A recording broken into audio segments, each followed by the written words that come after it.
The first ability Blackhand's going to be using is slag bombs. So he's going to throw 3 bombs just around his feet, which arm themselves after 3 seconds. So they're going to stay on the ground until they're triggered, either by contact with one of our raid members or with the molten slag that's creeping in from the outside of the arena. When the bomb's triggered, it deals a very high amount of fire damage in a 10-yard radius, and the players that get hit by it get slagged, which increases their damage taken by 100% for 15 seconds. Another ability Blackhand casts throughout the phase is Demolition.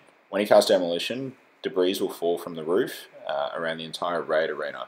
These locations are marked a few seconds in advance, and when the debris lands at these locations, it deals a small amount of physical damage to any players in a 12-yard radius.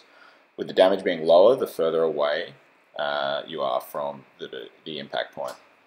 The orange, larger circles are massive demolitions. These deal very high raid-wide physical damage when they land, and the damage is again lower the further away you are from it.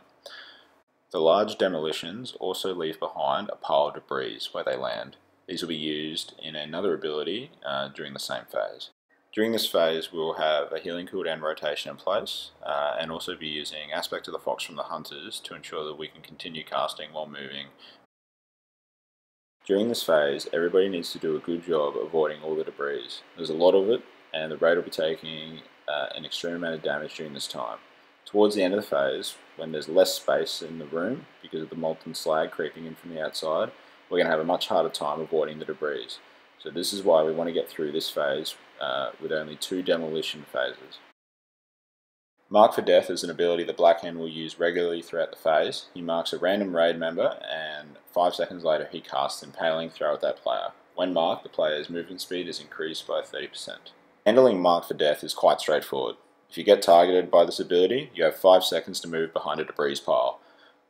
This will cause the Impaling Throw to hit the debris pile, which was left behind by the massive demolition, instead of you.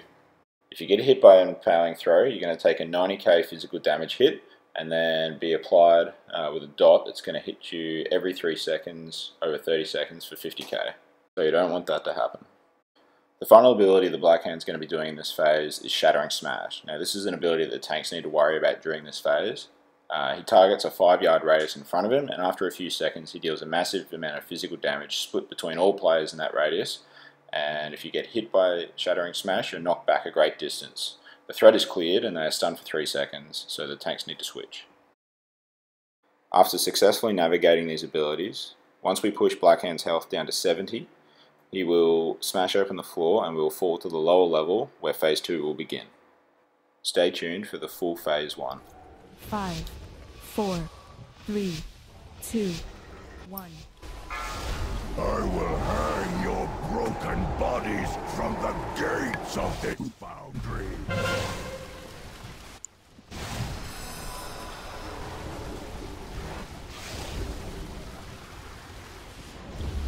Beware. This whole place down around your heads!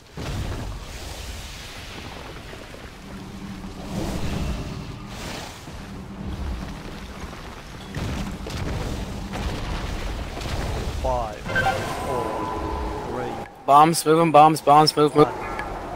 Mark of Death, watch out, bomb. Coward! 5, 4, 3, 2, 1. 5, 4, 3, 2, Mark of Death, 1.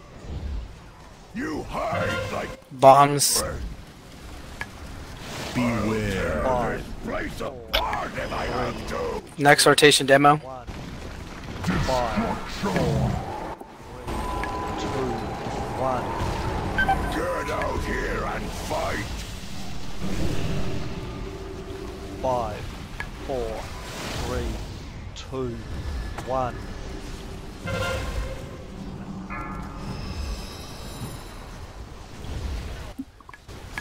You hide like Ridging you.